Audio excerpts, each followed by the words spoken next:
Bismillahirrahmanirrahim. Assalamualaikum warahmatullahi wabarakatuh. Hai teman-teman, kembali lagi nih bersama saya Selvi Septiani. Nah, pada kesempatan kali ini saya akan berbagi ilmu lagi bersama teman-teman. Jelasnya masih dalam seputar dunia kefarmasian.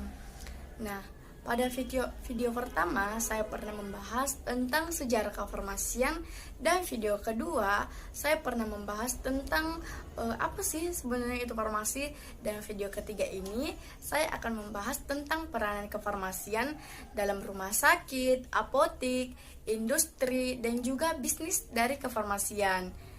Nah teman-teman, sebelum kita masuk ke dalam peranan dari kefarmasian, kita bahas dulu nih tentang pekerjaan kefarmasian. Nah, di mana pekerjaan kefarmasian itu memiliki definisi sebagai pembuatan yang termasuk dalam pengendalian mutu sediaan farmasi, pengamanan, pengadaan, penyimpanan, pendistribusian, penyaluran obat, pengelolaan obat, pelayanan obat atas resep dokter, pelayanan informasi obat, serta pengembangan obat dan obat tradisional. Selanjutnya kita masuk ke poin yang pertama tentang peranan kefarmasian di rumah sakit. Namun kita harus tahu dulu nih, apa sih sebenarnya instalasi farmasi rumah sakit itu? Nah, instalasi farmasi rumah sakit merupakan suatu unit atau bagian yang menyelenggarakan kegiatan kefarmasian di rumah sakit yang dipimpin dan dimonitori oleh farmasis.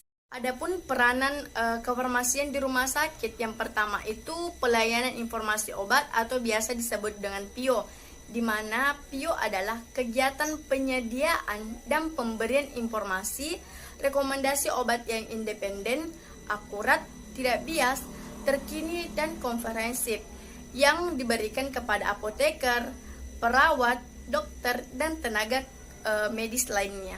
Kemudian yang kedua itu konseling, di mana konseling obat merupakan suatu proses diskusi antara apoteker dengan pasien atau keluarga pasien yang dilakukan secara sistematis untuk memberikan kesempatan kepada pasien atau keluarga pasien dalam mengeksplorasikan diri dan membantu meningkatkan pengetahuan, pemahaman, dan kesadaran sehingga pasien atau keluarga pasien dapat memperoleh keyakinan akan kemampuannya dalam penggunaan obat yang benar, termasuk dalam suatu medikasi, di mana dia itu memiliki tujuan umum dalam meningkatkan keberhasilan terapi, memaksimalkan efek terapi, meningkatkan cost effectiveness, dan menghormati pilihan pasien dalam menjalankan terapi.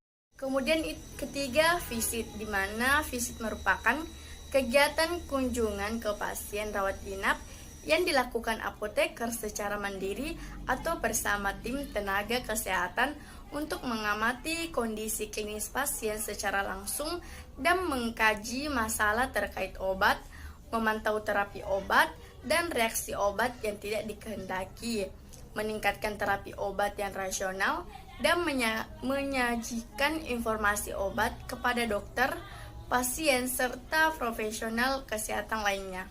Kemudian yang keempat, pemantauan terapi obat atau biasa disebut PTO, di mana PTO adalah suatu proses yang mencakup tentang kegiatan yang memastikan terapi obat yang aman, efektif, dan rasional bagi pasien, di mana dia itu memiliki tujuan untuk pemantauan terapi obat untuk meningkatkan efektivitas terapi dan meningkatkan resiko ROTD. Kemudian yang kelima itu monitoring efek samping obat atau yang biasa disebut dengan MESO, di mana MESO merupakan kegiatan pemantauan setiap respon terhadap obat yang tidak dikehendaki atau ROTD yang terjadi pada dosis lazim yang digunakan pada manusia untuk tujuan profilaksis, diagnosa, dan terapi, di mana efek samping obat adalah reaksi obat yang tidak dikehendaki yang terkait dengan kerja farmakologi. Kemudian yang keenam itu evaluasi penggunaan obat atau EPO, di mana EPO merupakan program evaluasi penggunaan obat yang terstruktur dan berkesinambungan secara kualitatif dan kuantitatif. Selanjutnya kita masuk ke peranan farmasi di apotek, di mana peranan farmasi di apotek merupakan pelaksanaan kegiatan pharmaceutical care atau asuhan kefarmasian. Salah satu tujuan utamanya itu merupakan untuk meningkatkan kualitas hidup pasien. Maksudnya pasien yang sakit bisa menjadi sehat dan pasien yang sehat bisa menjaga kesehatannya. Peranannya yang pertama itu untuk mengamati kondisi pasien baik saat pasien sedang menebus obat atau ketika konsultasi rutin. Yang kedua, memberikan edukasi kepada masyarakat tentang pencegahan penyakit, tindakan yang dilakukan saat terjadi keluhan kesehatan, dan bagaimana cara bijak dalam menggunakan obat. Kemudian memberikan semua informasi yang dibutuhkan oleh pasien demi mempercepat proses penyembuhan, mencegah terjadinya komplikasi, serta mencegah semua hal yang dapat meningkatkan risiko kambuhnya penyakit.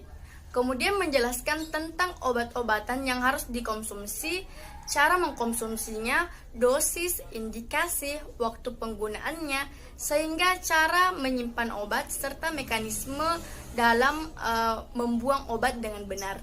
Sekarang kita masuk ke peranan farmasi industri. Perlu kita ketahui terlebih dahulu bahwa farmasi industri merupakan teknologi obat-obatan dalam bidang industri, di mana dia bertujuan untuk menemukan, mengembangkan, memproduksi, dan memasarkan obat-obatan atau obat-obatan farmasi untuk digunakan sebagai obat yang akan diberikan atau dikelola sendiri kepada pasien dari dokter dengan tujuan untuk menyembuhkan mereka, memvaksinasi mereka, atau mengurangi gejala.